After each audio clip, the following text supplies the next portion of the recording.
Good morning. It is a great pleasure to be back at the HR Summit, and as Alper said,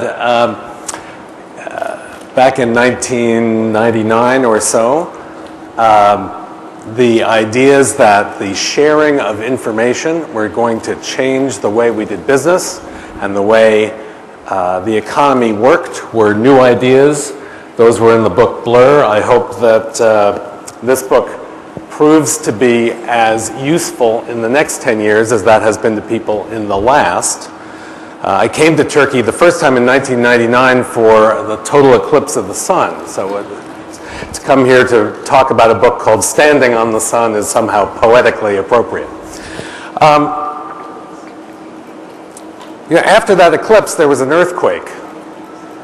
And maybe that's appropriate too, because according to the people at Davos last month, there is an earthquake going on in our economic system globally.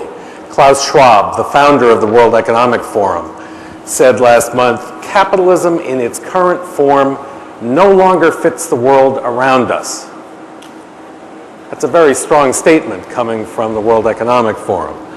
And Ian Bremmer, a noted economist, said, the folks at Davos are calling it the Great Transformation. They are searching for new models. So where might we find new models? The first question is there actually a crisis in capitalism going on? And I would argue that it is not so much a crisis as an important shift. Shift is the first word of the title of your session. And what I want to do is to take you back in terms of perspective to see what's happening. The book is called Standing on the Sun because a physicist said to me once, talking about Copernicus, that in order to understand the way the solar system works, Copernicus had to be standing on the sun. He had to take a perspective from outside the system. So I want to give you a perspective on capitalism and how it changes. Why are you looking at these birds? Well, because these are finches from the Galapagos Island. And Darwin, when he went to the Galapagos, noted that they had different shaped beaks. And why was that? Because their food was in different shaped flowers. And he found, and scientists have studied since, that the beak of the finch evolves very rapidly to reflect its environment. And I'm talking about that because capitalists are the same. The movement of capitalism doesn't happen through the decisions of people at Davos. It happens through individual entrepreneurs and capitalists and investors making decisions one at a time. So if capitalism is adapting to its environment and it's shifting, it must be because its environment has changed. So let's look at that. For the past century or so, the environment of capitalism has been the G7 countries, the rich world. In 1840, China was still the world's largest economy, but since then, it's been essentially the G7 economies that have been the source of growth. Now it's the emerging economies. The orange-colored nations are the BRIC countries plus the so-called Next 11. So 15 emerging economies, of which you can see Turkey is one. And if you were a finch, that is, if you were a capitalist, how would you see this environment as different? Well, I think you all know that the emerging economies are the source of growth in the world economy, but let me just show you how strong those numbers are. That if you look at the G7 countries, in the 5 years from 2004 to 2009, their aggregate growth over 5 years was only 1%, $30 billion or so. Whereas the emerging nations grew at 22%. And even though the gross domestic product of those nations is only 1/7 or so, the growth at 120 billion is about 4 times as large as the rich economy growth. So if you're following the money, you are interested in the emerging economies. Second point, look at the GDP per capita. People who earn $3,000 a year want different things from the people who earn $27,000. So this has an implication for people doing business and trying to capture that growth. And just as important as GDP, perhaps more so in the long run, is the age distribution. The median age, 42 versus 28. More important, the proportion under 15, more than twice, almost twice as high in the emerging economies. But an important thing is what is not different here, and that is connectivity. Alper discussed the role of technology, connectivity, and information in forming this next economy. And you see that with respect to cell phones per capita, just a proxy for connectivity, the people in the emerging nations are almost as connected as people in the G7 countries. So what? So number one, by 2050, the roles will have reversed. The G7 countries are 3/4 of the world GDP today. They'll be down to 32% in 2050. You can already see that the world's largest companies are starting to move out of the rich countries. So the share outside of mature economies has almost tripled in the past decade. And if we think about who is going to understand how to make the technology that's now available productive, it is the so-called digital natives, the people who were born with the internet. That 28% of the emerging economy population that's under 15 today, that is born since the internet was readily available. So if you're a capitalist, the environment of growth has moved from the high-income, slow-growth, aging populations of the G7 to the low-income, high-growth, youthful populations of the emerging economies.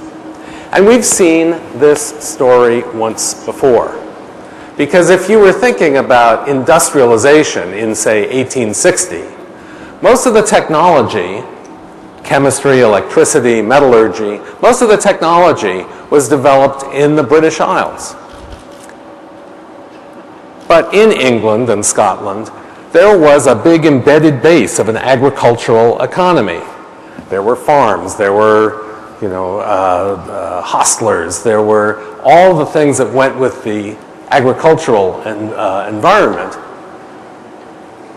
The place that industrial technology created a new society was the emerging economy of its day, the United States. Young, rapidly growing, relatively poor. So today, 100 years later, where are we?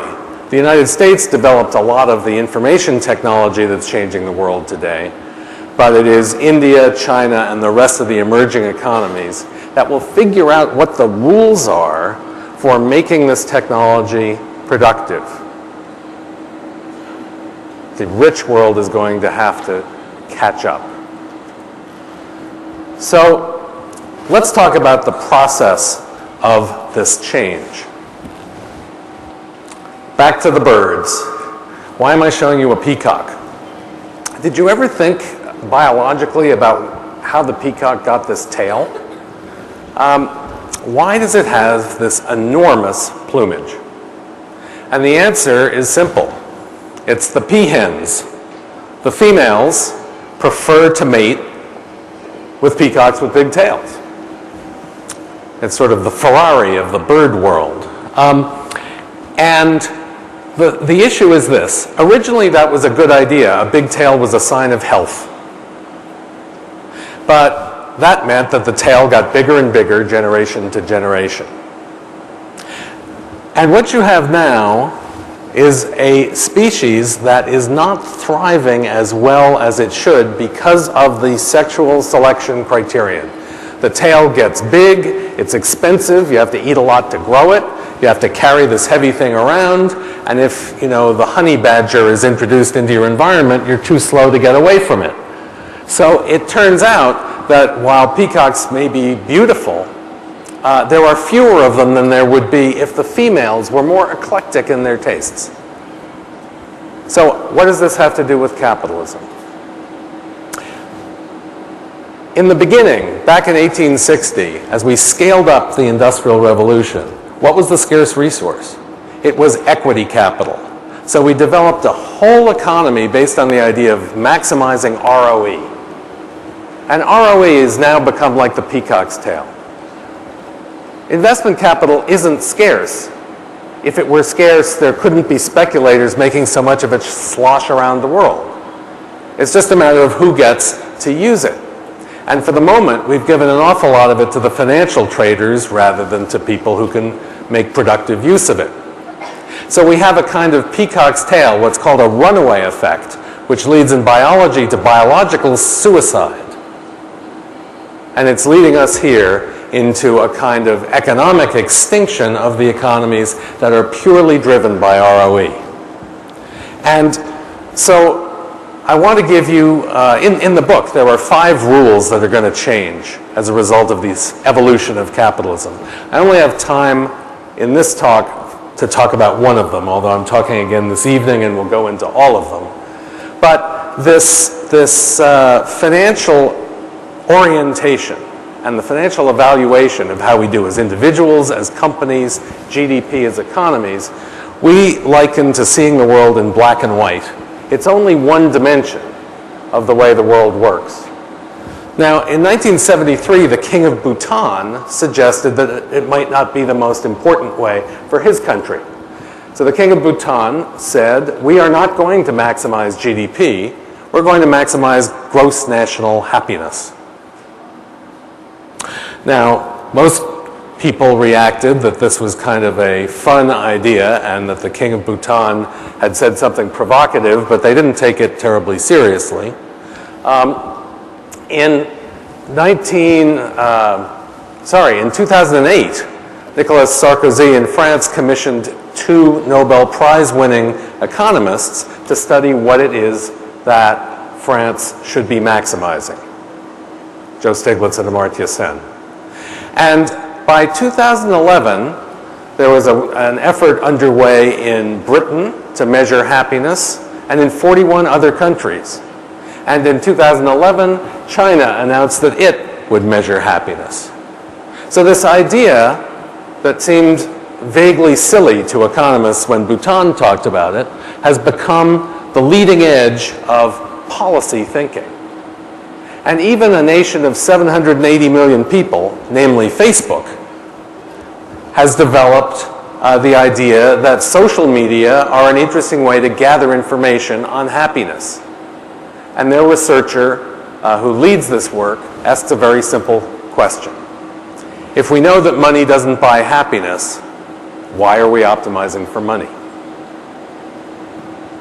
Well, one reason is we know how to measure it. So if we're going to optimize for a broader set of measures for something other than tail size, how are we going to do it? So Bhutan created an institute to study this question. Some of the best work that I know comes from the Legatum Institute, which has developed a prosperity index that you see here. And it has 8 dimensions. Economy is one of them. You can read the rest around this octagon. So you can go to the website and pick any countries you like. There are about 200 for which there are data, and compare them. So here you see Turkey, Bulgaria, I picked as a neighbor, and China. And one of the things you see is that in certain respects, these 3 are very close, say ranking on health. Regarding safety and security, they're quite different. Personal freedom, somewhat different. I don't want to defend a particular analysis of Legatum, which is just getting started in this work. But the point is, once you see this picture, you can start to think about, as a policymaker, what is it you're trying to achieve? And for that matter, as a company, what is it that the people who work for you and partner with you want out of their lives, and how can you create some kinds of incentives and participations that are non-financial? And I'll just add the number 1 ranked country, that's Norway, the red circle there, or the red spider chart. And one of the things that I think is interesting is there seems to be less dispersion on the economic variables than on the social variables. And to me, that suggests the peahens at work. That because historically we've been all focused on maximizing economic value, then that's where all the resources have gone. But the countries whose people report themselves as happiest are not so focused on economy as they are on these social variables. And now that we can begin to measure it, perhaps we can bring policies in line. As a company, what does it tell you? It tells you rather than solely maximizing shareholder value, which in the United States has been the mania for the past 25 years, you want to measure and maximize value across all stakeholders. All stakeholders. Because you are a member of the society in which you operate.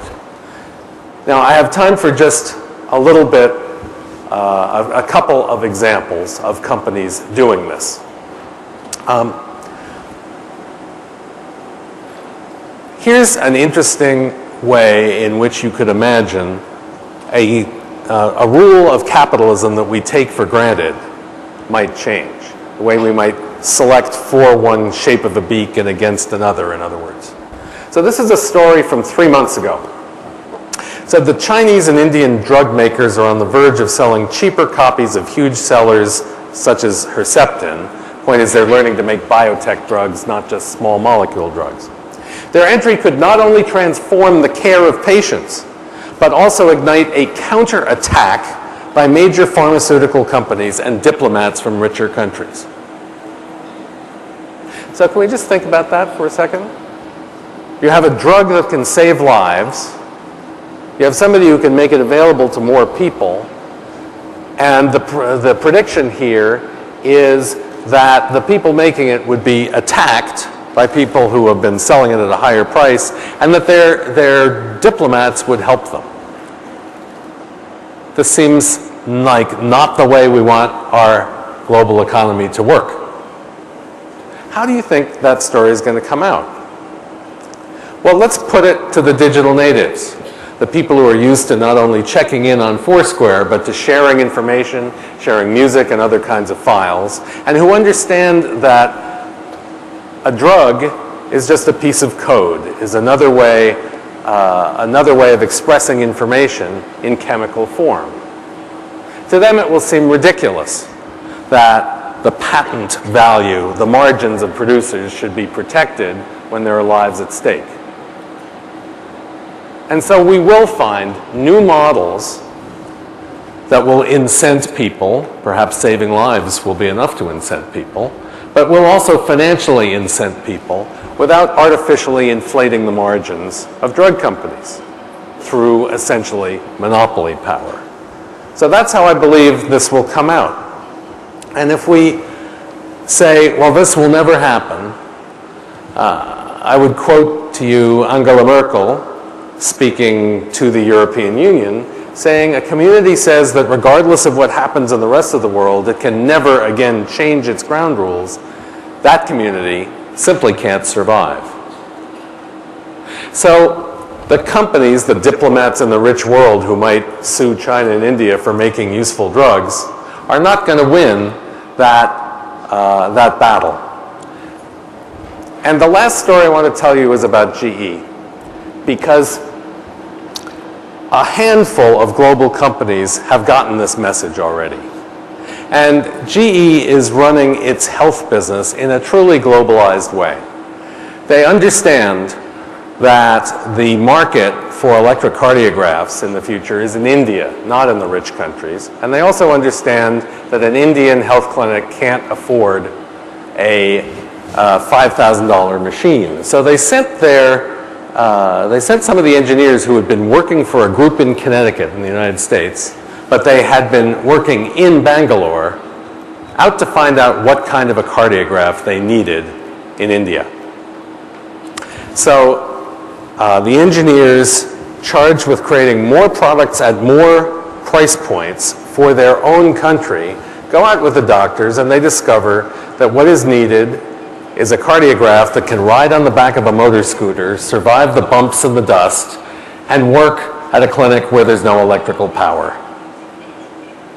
And it had to cost $500. Now, for the average company, this poses a dilemma. Do we make a $500 machine that's going to cannibalize our $5,000 sales? Or do we serve the Indian market where it stands? And GE has understood that if they don't make that innovation, somebody else will, and that that's where their future lies. But they've also understood something that it gives to their employees. So I want you to listen to one of the engineers who worked on this product.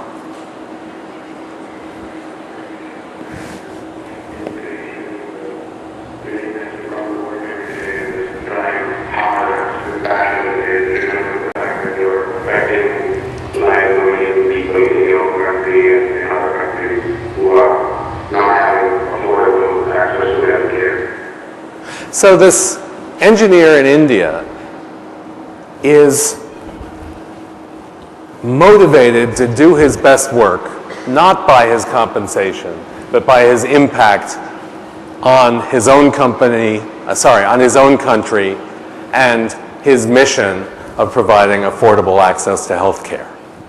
So what I want to leave you with is why the emerging economies are so important to the finding of new models, as Klaus Schwab said we need to do.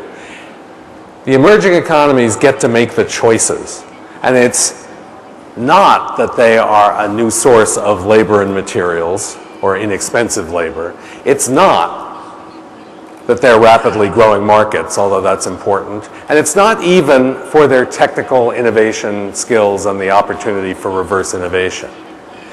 The importance of the emerging economies is that they are where the new rules of capitalism are being born, and it's up to you to select what that next form of capitalism will be. Thanks very much.